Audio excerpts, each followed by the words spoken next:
handa ako sa Office of the Vice President na magtrabaho kahit walang budget. Maliit lang yung opisina namin, maliit lang yung operations namin, kaya kayang-kaya namin na magtrabaho kahit walang budget. Hindi, wala yun eh. Kahit na walang budget, tatrabaho ako. Kaya lang kagandahan dito. Kaya mahal ito ng taong bayan. Correct. Walang agenda eh. Walang agenda siya. Siya ang target ng House of Representatives. At ang lahat ng yan, geared towards 2028. Kaya wag na ho kayong umasa na hindi siya titigilan. Talagang tuloy-tuloy yan. Talagang tuloy-tuloy na yung kanilang demolition job. Ika nga ng mga kabayan, comment nila sa ating pong live stream today. Sir. Kaya alam mo, kahit na dumating ba yan, hindi dumating doon sa budget hearing. Sumagot ba niya o hindi? Talagang ano na yan, plano na yan. Talagang kakatubiro mo. Ilan? 1.25 billion ang tinap. Inirihan lang 733 million. But even at that, si Inday Sara naman, creative yan. She can do without, as she said. Kaya magaling. Magaling yung ginagawa ni Inday Sara. Kaya siya napapamahal sa taong bayan. Nakala na mga ito. Pag siniraan nila na siniraan si Inday Sara, tatanggapin ng taong bayan. Ang problema sa mga yan, ang record nila, kung ikukumpara mo kay Inday Sara, walang-wala. Kaya itong magamang ito, napakaganda ng record. Kaya kahit anong itapon mo sa kanila, bumabalik ang basura sa kanila. Maganda rin pala, Attorney Sal, no, yung sinabi po ng Constitution. Basahin ko lang, Attorney Sal, and I quote, "There shall be a Vice President who shall have the same qualifications and term of office and be elected with and in the same manner as the President. He or she may be removed from office in the same manner as President. The Vice President may be appointed as a member of the Cabinet. Such appointment requires no confirmation." So parang based on this constitutional provision, Attorney Sal, Congress can extend to the Vice President the same treatment that they're giving to the President right now. Di ba? Yung paglusot ng hindi kuni-question yung kanilang pondo. Anong masasabi mo doon, Attorney Sal?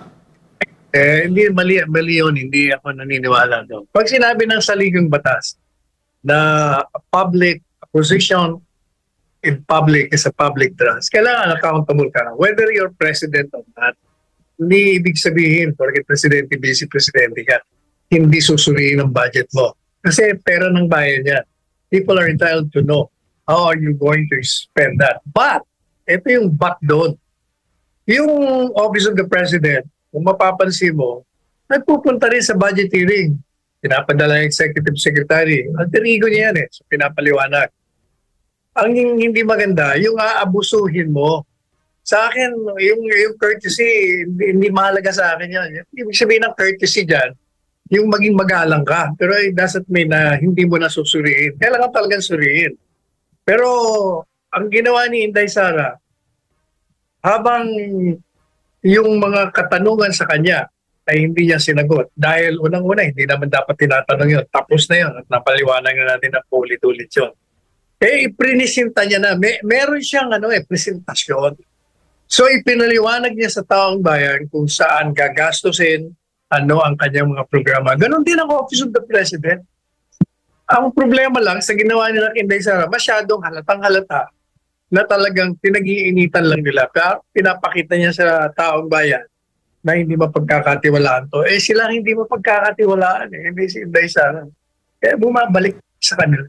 Sa isang panayam ni Manong Ted Filon, nahirapang sumagot si Congresswoman Arlene Brosas nang matanong kung bakit hindi na dumadaan, Attorney Sal, sa committee deliberations o committee hearing ang proposed budget ng House of Representatives. At nabanggit doon ni Brosas na yan daw ay bahagi ng long-standing tradition sa House of Representatives na tatalakayin na yon, hihimayin na yon sa plenary. Nung ini-invoke ni Congressman Marcoleta ang long-standing tradition ng House of Representatives sa paghimay sa pondo ng OVP, antay sila doon. Dapat ba, Attorney, na tanong ni Manong Ted, dapat bang idaan Congresswoman Brosas sa committee deliberations? Hindi siya nakasagot ng diretsyo at napatamemet. Maganda daw ang suwestyon. Anong tingin mo doon, Attorney Sal, na pagpabor sa kanila, okay lang. Pag sa kalaban na, ay, yan, hindi natin gagamitin yung mga tradisyon natin na kasanayan dito sa Kamara. Tinagot ko na yan. Ilang beses ko na pinaliwanag yan. Yan tradisyon. Cortesia lang yan. It cannot supplant and prevail over what the Constitution says. Hindi po pwede yung mga tradisyon na mga courtesy. Ang sinasabi ng saligang batas, usisain mo ang gastos ng taong bayan. Kaya yung sa House of Representatives, matagal na silang hinahamon ni Presidente Duterte. Ipakita nyo sa taong bayan kung anong ginagastos nyo. Saan nagpunta yung mga budget ninyo. O kaya dapat pantay-pantay lahat yan.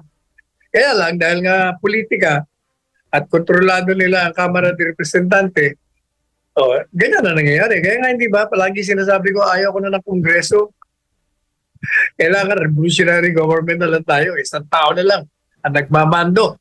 Para kung meron mang anomalya, isang tao lang bibitayin natin. Pero mo kung 300 bibitayin natin, napakarami. At saka kung may anomalya, 300 mahigit din ang anomalya. Kung revolutionary government, isa lang.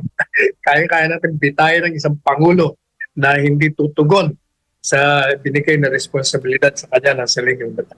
Si Maristel Andrada ay may tanong sa inyo, Attorney Sal. Sinasabi niya malaki raw ho ba? Kasi nababanggit po ninyo yung revolutionary government. Mag-a-appoint na lamang ng mga opisyal para gampanan po yung gap kung ma-abolish man ng Senado at Kamara. Malaki raw ba matitipid sa pamahalaan kung magkagayon man? Kasi di ba dumadaan, Attorney Sal, lahat ng pondo sa upper and lower chamber. Well, definitely kasi doon lang sa magkano ba nagagastos natin sa pag-create ng isang kongreso. Hindi ba billion-billion sa sweldo lang. Pero you have to pay the salaries of 300 plus members of Congress plus 24 members of the Senate plus their staff. Hindi ba? Mga gamit nila. Billion-billion po yun. Pagkatapos, ang gagawin lang naman nila, magpapasa ng batas. Hindi naman nangyayari. Mas marami yung investigasyon, mas marami yung grandstanding, mas marami ang politika. O kaya yung iniisip ko revolutionary government. Hindi yung tayo'y mag-aalsa laban sa pangkasalukuyang gobyerno. Hindi yun. Ang iniisip kong revolutionary government ay itinakda sa saligang batas. Papaguhin natin ang saligang batas at bibigyan natin ng power of legislation yung mismong presidente. Parang panahon ng nasirang Marcos at saka nasirang Cory. Dalawa ang power nila nung sila mag-take over bilang presidente. Merong executive, meron pa legislative. Kaya mas maganda yon. Walang gastos, walang politika.